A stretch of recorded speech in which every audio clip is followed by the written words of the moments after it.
یوم عاشورہ تھا، جب اللہ نے آدم علیہ السلام کا پتلا بنایا، یہ بھی یوم عاشورہ تھا، یعنی محرم الحرام کی 10 تاریخ، جب اللہ تبارک و تعالیٰ نے سیدنا آدم علیہ السلام کے پتلے میں روح کو ڈالا، یہ بھی یوم عاشورہ محرم الحرام کی 10 تاریخ۔ موسیٰ علیہ السلام کو فرعون سے نجات دی، یہ بھی محرم الحرام کی 10 تاریخ۔ سیدنا ابراہیم علیہ السلام نے آگ سے جب نکلا تو وہ بھی محرم الحرام کی 10 تاریخ۔ کئی فضیلتیں ہیں، کئی چیزیں اس تاریخ سے وابستہ ہیں۔ یہودیوں اور عیسائی، خاص کر یہودیوں کے اندر ایک ماحول ہے کہ صحابہ اکرام پیارے آقا صلی اللہ علیہ وسلم کے پاس تشریف لاتے ہیں اور فرماتے ہیں یا رسول اللہ صلی اللہ علیہ وسلم، اس دن یہود روزہ رکھتے ہیں۔ پوچھا گیا کیوں؟ تو کہا گیا کہ یہ وہ دن ہے جب اللہ نے سیدنا موسیٰ علیہ السلام کو فرعون سے نجات دی۔ اس خوشی میں یہودی اس دن روزہ رکھتے ہیں۔ تو پیارے آقا صلی اللہ علیہ وسلم نے ارشاد فرمایا، اے صحابہ، یہودی موسیٰ کو کم مانتے ہیں، ہم ان سے بڑھ کر انبیاء اکرام کو مانتے ہیں، لہذا ہم پر ان سے دگنا کام کروانا، یعنی ان کا ایک روزہ ہے تو ہم کو چاہیے کہ ہم 2 روزے رکھیں، 9 10 یا 10 11۔ روایت میں آیا ہے کہ یہ 2 روزے رکھنے سے پچھلے پورے 1 سال کے گناہ اور آنے والے 1 سال کے گناہ اللہ معاف کر دیتا۔ 9 10 یا 10 11۔ اب یہ ماحول بعض علماء سے آج کے دور میں پوچھا گیا کہ آج کے دور کے اندر 2 روزے رکھنا ہے یا 1 روزہ بھی رکھ سکتے ہیں؟ تو علماء کرام نے فرمایا کہ آج کے دور میں یہودی روزہ نہیں رکھتے، وہ پہلے کا ماحول تھا، چونکہ ان کی مشابہت کو اللہ نے منع فرمایا، ان جیسا بننے کو اللہ نے منع فرمایا، ان جیسا کرنے کو اللہ نے منع فرمایا، اللہ کے رسول نے منع فرمایا۔ تو آج کے دور میں یہودی روزہ نہیں رکھتے، لہذا جو 2 روزے رکھنا چاہے 2 روزے رکھ لے، اگر جو 2 روزے نہیں رکھ سکتا مسلسل تو اس کے لیے چاہیے کہ وہ 1 روزہ بھی رکھ لے۔ اب اس دن کی فضیلت صرف انبیاء سے متصل نہیں ہے، اس دن کی فضیلت سیدنا و مولانا امام حسین شہید کربلا، ان کی محبت آج ہمارے دلوں میں نکالی گئی ہے، ان کی محبت کو ہمارے دلوں سے گھٹا دیا گیا، جس کو اہل بیت کہا جاتا ہے، جس کو آل رسول کہا جاتا ہے۔ پیارے آقا صلی اللہ علیہ وسلم کی کئی احادیث آئی اہل بیت کے بارے میں، آل رسول کے بارے میں، ان کی اولاد کے بارے میں۔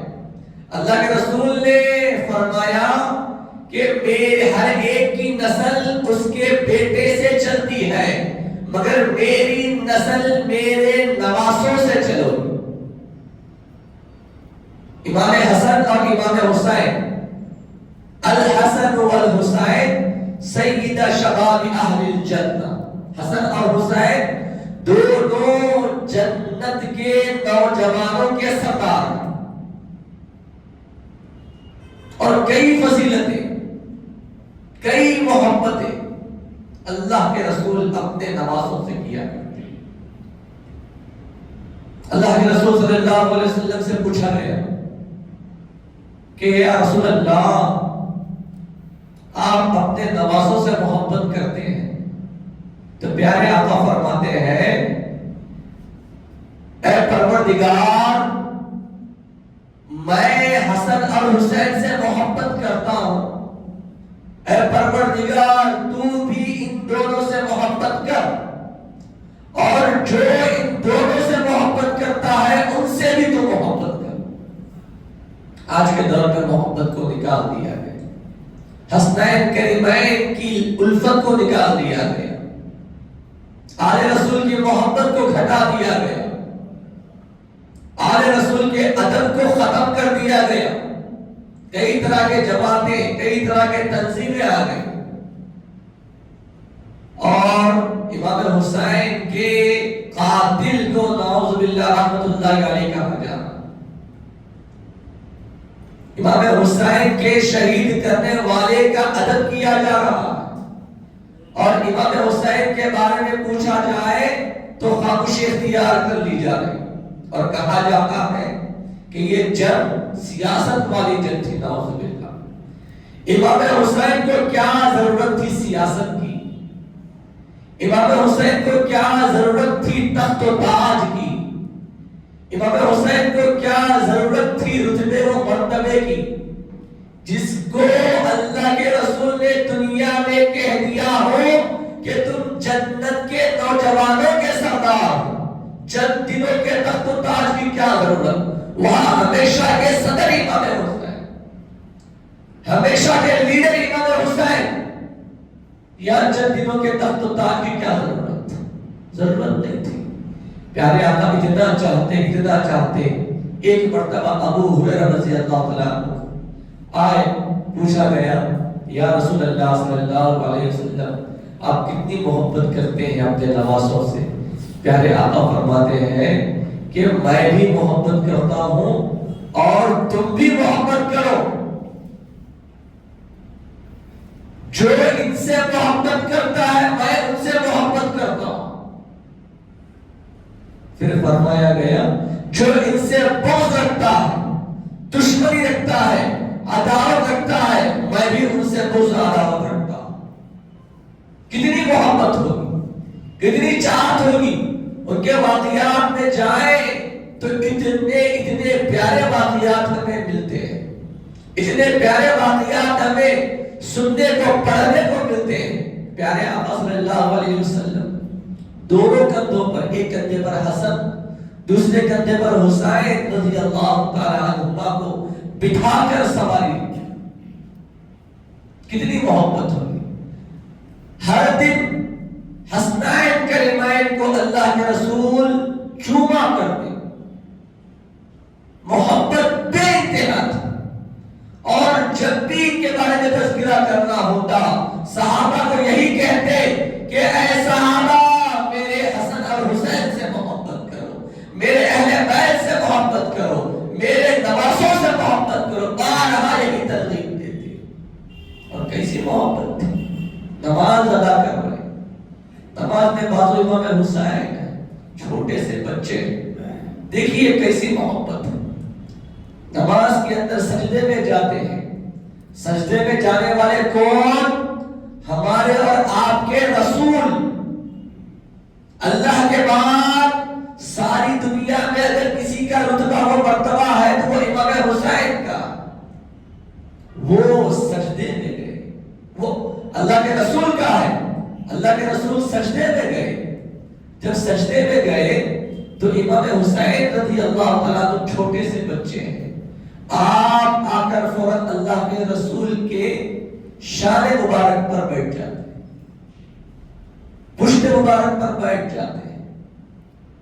اللہ کے رسول سجدے کو لمبا کر دیتے، سجدے کو طویل کر دیتے۔ پیچھے صحابہ یہ سوچنے لگے کہ اللہ کے رسول صلی اللہ علیہ وسلم کہیں دنیا سے وصال تو نہیں کر گئے، اتنا لمبا سجدہ۔ پھر بھی صحابہ خاموش، چوم و چلا کرنے کی کسی کو مجال نہیں، ادب کا تقاضا۔ جب لمبا سجدہ ہوا اللہ کے رسول سجدے سے اٹھے، نماز ختم کی، صحابہ نے پوچھا یا رسول اللہ آپ لمبا سجدہ کیے ہیں، طویل سجدہ کیے ہیں، کیا وجہ؟ تو اللہ کے رسول صلی اللہ علیہ وسلم نے ارشاد فرمایا اے صحابہ میں جب سجدے میں گیا تو میری پشت پر میرے نواسے آ کر بیٹھ گئے، اور جب میرے اوپر نواسے تھے تو مجھے یہ گوارا نہیں ہوا کہ میں اپنے سجدے سے سر کو اٹھاؤں۔ کیوں؟ کہیں اگر میں سجدے سے سر کو اٹھاؤں گا، میرے نواسے حسین گریں گے تو کہیں تو چوٹ نہ لگ جائے۔ کیسی محبت! نماز پڑھا رہے ہیں، اوپر حسین رہنے کی وجہ سے اللہ کے رسول سجدے کو لمبا کر دیتے، اور جب بھی اپنی بیٹی فاطمہ رضی اللہ تعالیٰ عنہا کے گھر سے گزرتے تو کیا ہوتا؟ جب آواز آتی اندر سے حسنین کریمین کے رونے کی، اللہ کے رسول گھر میں جاتے اور کہتے کہ اے فاطمہ، ان کو مت رلاؤ، ان کو تکلیف مت دو۔ کیوں؟ جب ان کو تکلیف ہوتی ہے تو مجھے بھی تکلیف ہوتی ہے۔ کیسی محبت تھی، کیسی چاہت تھی! اللہ کے رسول کیسا چاہتے تھے! حسن اور حسین دونوں ایک مرتبہ اس زمانے کی تختی کے اندر کچھ لکھ کر فاطمہ رضی اللہ تعالیٰ عنہ کے پاس گئے۔ کیا محبت ہوگی! دیکھیے کیسی محبت تھی۔ کہا گیا امی جان بتائیے دونوں میں سے کس نے اچھا لکھا، کس کی رائٹنگ اچھی ہے؟ تو فاطمہ ہے رضی اللہ تعالیٰ عنہ۔ آپ نے فرمایا حسن کو اچھا کہیں گے حسین ناراض ہو جائے، حسین کو اچھا کہیں گے حسن ناراض ہو جائے، کیا کیا جائے؟ بیٹا میں یہ فیصلہ نہیں کر سکتی، آپ اپنے ابا جان کے پاس جائیں۔ مولا علی کی بارگاہ میں گئے، دونوں نے پوچھا ابا جان بتائیے ہم دونوں میں سے کس نے اچھا لکھا؟ باپ ہے، مولا علی ہے، جس کو اللہ کے رسول نے فرمایا من کنت مولا فعلی مولا، جس کا میں مولا ہوں اس کا علی مولا۔ لوگوں کو یہاں پر بھی اعتراض ہوتا ہے کہ علی رضی اللہ تعالیٰ عنہ کو مولا کیوں کہتے ہیں؟ مولا کیوں کہتے ہیں علی رضی اللہ تعالیٰ؟ ایک اور بھی علی رضی اللہ تعالیٰ کو کہا جاتا ہے کرم اللہ وجہ، اللہ ان کے چہرے کو نور والا بنا ہے، ان کے لیے خاص ہے، کسی صحابی کو نہیں کہا جاتا۔ تو علی کا مولا کیوں کہتے ہیں؟ وجہ کیا ہے؟ اس کا جواب علماء نے بہترین دیا ہے۔ جب ہم کسی عالم دین سے ملتے ہیں، کوئی مولوی صاحب سے ملتے ہیں، تو ان کو کہتے کیا ہے؟ مولوی صاحب، مولانا صاحب، ہمارے مولانا یا مولوی صاحب۔ یاد رکھیں اللہ کے سوا کسی کو مولا کہنا جائز نہیں ہے۔ کیوں؟ اللہ نے فرمایا قرآن کے اندر انت مولانا فانصرنا علی القوم الکافرین۔ ہم دعا کیا کرتے ہیں؟ تو ہمارا مولا ہے، فانصرنا علی القوم الکافرین، ہماری مدد فرما کفار سے۔ تو اللہ مولا ہے، اللہ کے علاوہ کوئی مولا نہیں ہے۔ تو علی رضی اللہ تعالیٰ عنہ کو مولا کیوں کہتے ہیں؟ تو جواب یہ دیا گیا کہ علی کو مولا نہیں کہا جا سکتا، مگر 1 سال 2 سال جو بھی پڑھ کر آ گیا اس کو مولانا صاحب، مولوی صاحب کہہ سکتے ہیں۔ آج کل بڑے بڑے اشتہارات کے اندر مولانا، مفتی، ہمارے مولا، مولانا ہمارے مولا، یہ جائز ہے۔ اور علی جس کو اللہ کے رسول نے فرمایا کہ میں علم کا شہر اور علی اس کے دروازہ، انا مدینۃ العلم وعلی بابھا، اور وہ دروازے کو مولا نہ کہے تو کسے مولا کہے؟ علم اتنا کہ صحابہ کرام آگے ان کے پاس علم لے کر جاتے تھے، بے انتہا علم رکھنے والے، وہ مولا علی۔ اب دونوں بیٹے ہیں، کیا کہیں؟ جواب نہیں دے سکتے۔ ایک کو کہا جائے تو دوسرا ناراض، دوسرے کو کہا جائے تو پہلا ناراض۔ اب ایک کو ناراض کرے پسند نہیں ہے. اللہ کے رسول نے فرمایا جو ان سے محبت کرتا ہے میں ان سے محبت کرتا ہوں, اور جو ان سے محبت کرتا ہے گویا کہ وہ مجھ سے محبت کرتا ہے, اور جو مجھ سے محبت کرتا ہے گویا کہ وہ خدا سے محبت کرتا ہے, اور جو ان سے بغض رکھتا ہے وہ مجھ سے بغض رکھنے کے برابر, اور جو مجھ سے بغض رکھے وہ خدا سے بغض رکھنے کے برابر ہے. اب ایک کو ناراض کریں اللہ کے رسول کو پسند ہے, اللہ کے رسول کو ناراض کرنے کے برابر, اللہ کے رسول کو ناراض کرنا خدا کو ناراض کرنے کے برابر. علی المرتضیٰ نے کہا اے بیٹو یہ فیصلہ میں بھی نہیں کر سکتا, اپنے دادا کے پاس جاؤ. جب دادا کے پاس گئے پوچھا نانا جان ہم دونوں نے لکھا ہے بتائیے کس نے اچھا لکھا. آقا نامدار مدنی تاجدار مختار کائنات اللہ کے رسول صلی اللہ علیہ وسلم دیکھا مسکرائے, وہ بھی خاموش ہے. کیوں؟ دونوں کے درمیان فیصلہ کرنا ہے, دونوں کو خوش کرنا ہے, ایک کو خوش دوسرے کو ناراض نہیں کر سکتے. اب اتنے میں آسمان کی طرف دیکھتے ہیں جبرائیل علیہ السلام اترتے ہیں اور ایک ایپل لاتے ہیں جنت سے جس کے 2 حصے کر کر دونوں کو دے دیے جاتے ہیں اور کہا جاتا ہے دونوں نے اچھا لکھا. اس کا فیصلہ اللہ کرتا ہے. وہ کیسے محبت والے اہل بیت ہوں گے, وہ کیسے لطف والے الفت والے اہل بیت ہوں گے جس کا فیصلہ خدا کرتا. یاد رکھیں شہادت معمولی چیز نہیں ہے. کبھی کبھار خود کو جلانا یہ زندگی نہیں ہوتی, کبھی کبھار خود کو شہید کرنا بھی زندگی ہوتی. یہ کر کر دکھا دیا مولا حسین نے کربلا کے اندر. اور یہ جنگ شروع کہاں سے ہوئی اس کی بہت لمبی تاریخ ہے. ہر ایک کے پاس آپ جائیں گے تو یہی واقعہ ملے گا, کربلا کے اندر یہ واقعات ہوئے, کربلا کے اندر یہ مسئلہ ہوا, ان کو شہید کیا گیا فلاں فلاں. یہ جنگ شروع ہوئی کہاں سے, اس کی تاریخ کہاں سے ملتی ہے؟ یہ بہت کم علماء آپ کو کہتے ہیں اس کی تاریخ کہاں سے. اس کی تاریخ پیارے رسول صلی اللہ علیہ وسلم پیدا ہونے سے پہلے سے ایک بہت بڑا قبیلہ, بہت بڑا خاندان جو کہ حضرت ابراہیم علیہ السلام کے بڑے بیٹے سیدنا اسماعیل علیہ السلام کا خاندان, ان کے اندر عبد مناف ایک شخص گزرے جن کے 10 بچے, ان میں سے ہر ایک کے الگ الگ قبیلے, اور ان میں 2 قبیلے بڑے مشہور, ایک ہاشم دوسرا عبد الشمس. دونوں قبیلوں کے اندر ہاشم کے اندر بنو ہاشم کا قبیلہ آیا جس کے اندر عبد المطلب آئے, ان کی اولاد عبداللہ آئے, ان کی اولاد میں سے ہمارے رسول پیدا ہوئے. دوسری طرف عبد الشمس کے 2 بیٹے پیدا ہوئے, ایک جس کو کہا جاتا ہے امیہ, اور دوسرے بیٹے جس کا نام ہے دیبیہ. یہ دونوں بچوں کے درمیان امیہ کی اولاد میں بنو امیہ آئے جن کے پہلے بیٹے زر, دوسرے بیٹے ابو العاص, اور زر کے بیٹے معاویہ.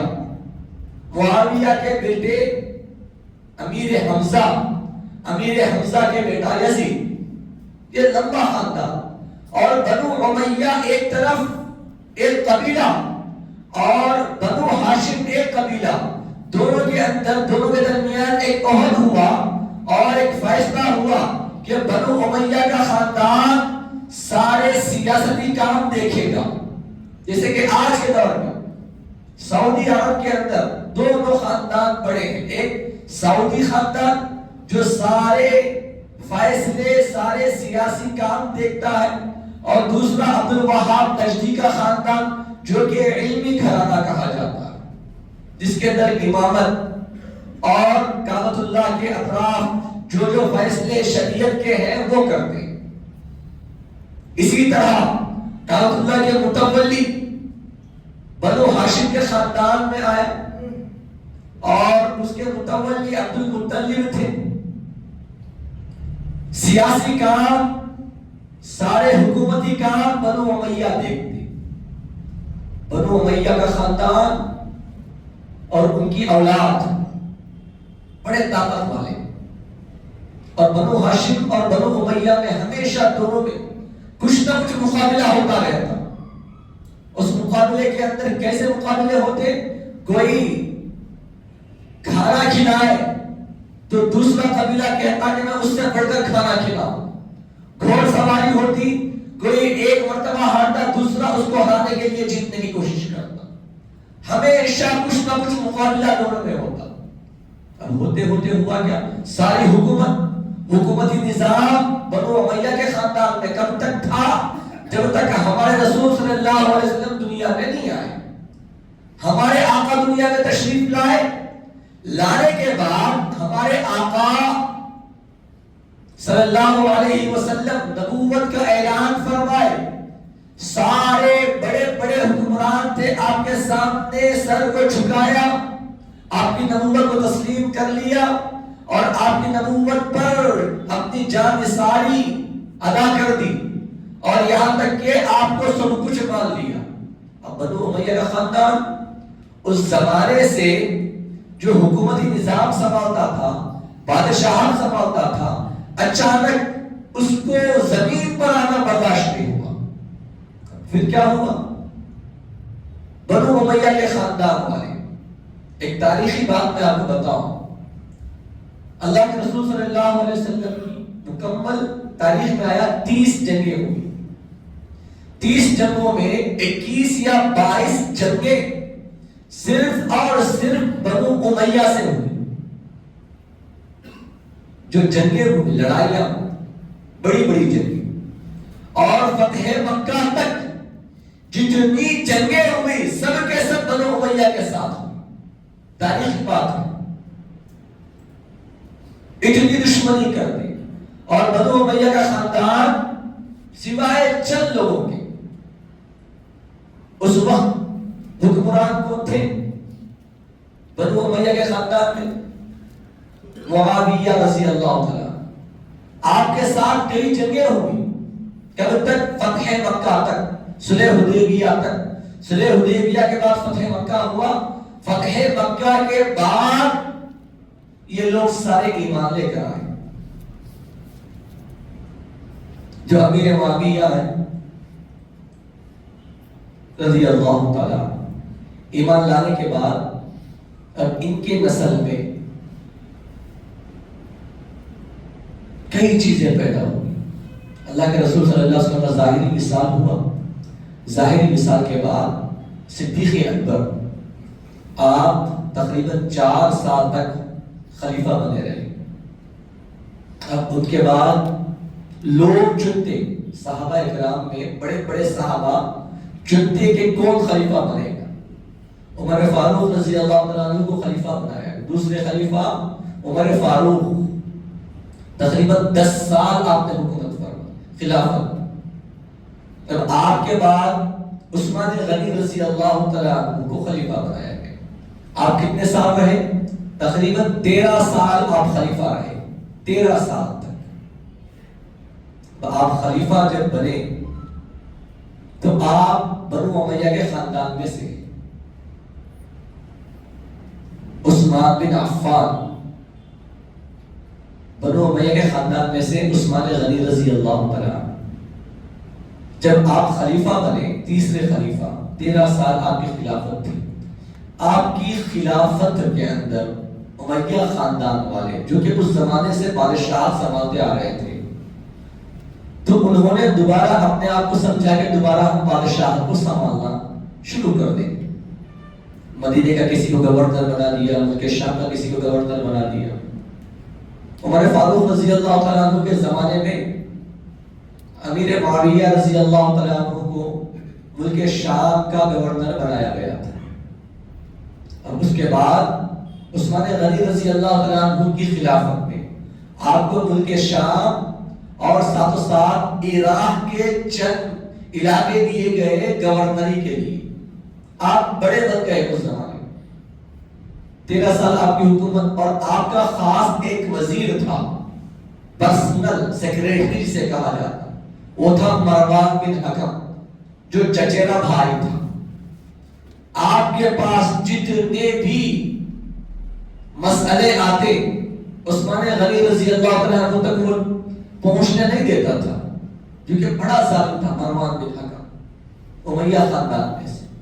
تو ہوا کیا, آپ کے پاس جتنے بھی آتے یہ ان کاغذوں کو لیتا, ان کی شکایتیں سنتا, ان سے الجھتا, بری باتیں کرتا اور کو عمل بھیج دیتا. ایک علاقے کے اندر ان کے زمانے میں ولید نام والا انہی کے خاندان جو گورنر تھا, اس نے نماز پڑھائی فجر کی. جب فجر کی نماز پڑھائی تو رات بھر اس نے شراب بھی رکھی تھی. مسلمان کا اپنے آپ کو دعویٰ کرنے والا, فجر کی شراب نماز پڑھائی تو فجر کی نماز میں شراب کے نشے میں اس نے نماز پڑھائی. جب سلام پھیرنے کا موقع آیا تو اس نے سلام نہیں پھیرا, ڈلنے لگا. پیچھے نمازی نماز پڑھ رہے ہیں, مصلی حضرات ہیں, بڑے پریشان ہو گئے. بعد میں سلام پھیرنے کے بعد اس پر برا کہا گیا. اس کے بعد شکایت لے کر عثمان غنی رضی اللہ عنہ کی بارگاہ میں گئے. وہاں تک بات نہیں پہنچی تو عائشہ صدیقہ رضی اللہ تعالی عنہا کی بارگاہ میں گئے تو عائشہ صدیقہ رضی اللہ تعالی عنہا عثمان غنی رضی اللہ تعالی عنہ کو بلا کر چپل مبارک حضور کے نالین مبارک دکھا کر کہتی ہے پردے میں سے کہ ابھی حضور کے چپل بوسیدہ نہیں ہوئے کہ اسلام کی تاریخ لوگ بدل رہے ہیں. تاریخیں بدلنا شروع کر دی. علی رضی اللہ تعالیٰ عنہ کی بارگاہ میں ان کی خلافتی دور کے اندر ایسا مسئلہ تھا کہ عثمان غنی رضی اللہ تعالیٰ عنہ کو چند باغیوں نے شہید کر دیا. شہید کرنے کے بعد سارے مدینے اور مکے کے لوگ, جس کو حجاز کہا جاتا, جو حجاز کے اندر حجاز کے لوگ جس کو چن لیتے وہی خلیفہ ہوتا. ملک شام والے چننے سے خلیفہ نہیں بنتا, سیریا والے چننے سے, کوفہ والے چننے سے خلیفہ نہیں بنتا تھا, بلکہ حجاز مکے اور مدینے کے صحابہ جس کو چن لیتے وہی خلیفہ بنتا.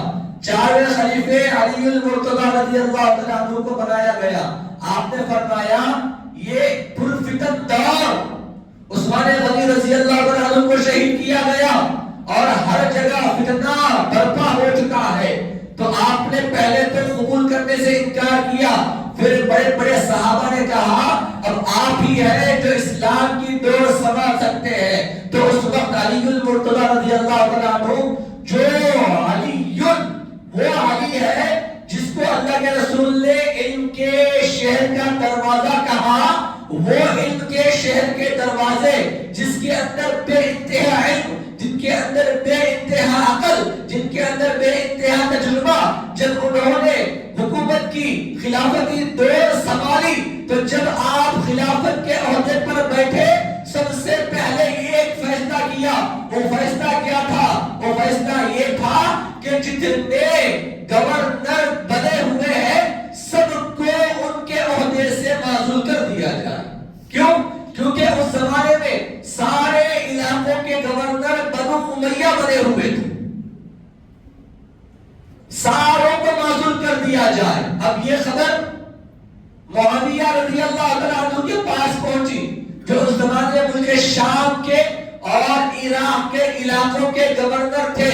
آپ اسی وقت کئی لوگوں کا ہجوم, کئی لوگوں کا لشکر رکھتے تھے. انہوں نے علی رضی اللہ تعالیٰ عنہ کے پاس خط بھیجا کہ اے علی, جب تک تم عثمان غنی کے قاتلوں کو ختم نہیں کرو گے تب تک ہم اپنی گورنری نہیں چھوڑیں گے.